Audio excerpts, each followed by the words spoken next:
दोस्तों एक breaking news आ रही है और ब्रेकिंग न्यूज ये है कि तुर्की ने अब 40 दिन के बाद एक ऐसा काम किया है जो सराहना करने लायक है। 40 दिन के बाद तुर्की की तरफ से एक सही कदम उठाया गया है। अगर आपको याद हो तो 3 दिन पहले ही मैंने इस टॉपिक पर बात की थी।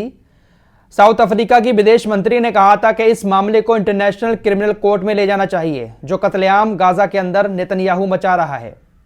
नेतन्याहू के खिलाफ इंटरनेशनल क्रिमिनल कोर्ट में मुकदमा दायर किया जाना चाहिए और इंटरनेशनल क्रिमिनल कोर्ट को तुरंत एक्शन लेते हुए बेंजामिन नेतन्याहू को गिरफ्तार करना चाहिए। साथ ही साथ अफ्रीका के विदेश मंत्री ने सभी इस्लामिक देशों से भी अपील की थी कि वो सभी देश मिलकर इंटरनेशनल क्रिमिनल कोर्ट जाएं और मुकदमा दर्ज करें। अब इसी मामले को लेकर तुर्की की तरफ से एक बड़ा कदम उठाया गया है। तुर्की ने इंटरनेशनल क्रिमिनल कोर्ट में बेंजामिन नेतन्याहू के खिलाफ मुकदमा दर्ज कर दिया है। रजब तैयब एर्दोगान की जो पार्टी है जस्टिस एंड डेवलपमेंट, उसके वकीलों की तरफ से यह मुकदमा दायर किया गया है। यानी सीधे तौर पर तुर्की की सरकार ने इंटरनेशनल क्रिमिनल कोर्ट में बेंजामिन नेतन्याहू के खिलाफ मुकदमा दर्ज किया है। रजब तैयब एर्दोगान की पार्टी के वकील मेटिन कुलुंक ने बताया कि हमने इंटरनेशनल क्रिमिनल कोर्ट में तुर्की के सभी नागरिकों की तरफ से बेंजामिन नेतन्याहू के खिलाफ नरसंहार का मुकदमा दर्ज कराया है। इस मुकदमे में इजराइल के प्रधानमंत्री नेतन्याहू को गाजा के कत्लेआम का जिम्मेदार ठहराया गया है।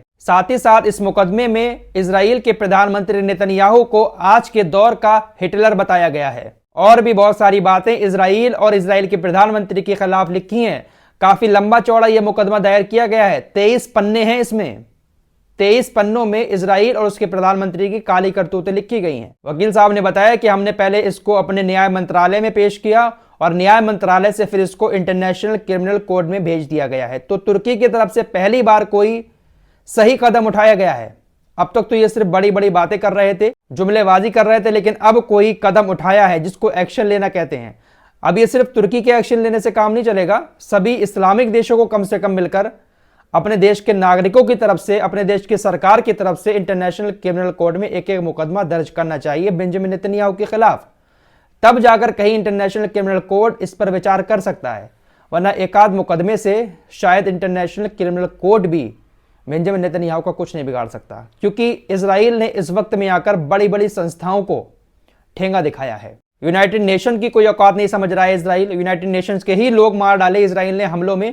WHO की कोई बात नहीं मानना है, यूरोपीय यूनियन की कोई बात नहीं मानना है, और फिर OIC की तो बात ही क्या करनी। सबको ठेंगा दिखा रहा है। अब ये जो मुकदमा तुर्की की तरफ से इंटरनेशनल कोर्ट में दायर किया गया है, एक मुकदमे से शायद कुछ ना हो, क्योंकि यहां पर भी अमेरिका जैसे देशों का ही हाथ है। जिस तरह से कत्लेआम मचा रहा है पूरी दुनिया देख रही है। इस मामले में तो इंटरनेशनल क्रिमिनल कोर्ट को खुद ही मुकदमा दर्ज कर लेना चाहिए था, किसी को जरूरत भी नहीं पड़ती, लेकिन सब खामोशी के साथ बैठे हुए हैं। फिलहाल ये एक ब्रेकिंग न्यूज थी जो आपके सामने रखी। बेहतर यही होगा कि सभी इस्लामिक देश मिलकर अगर मुकदमा करें तो शायद क्रिमिनल कोर्ट कोई एक्शन ले। फिलहाल इस मामले पर आप लोगों की क्या राय है, कमेंट बॉक्स में जरूर बताएं।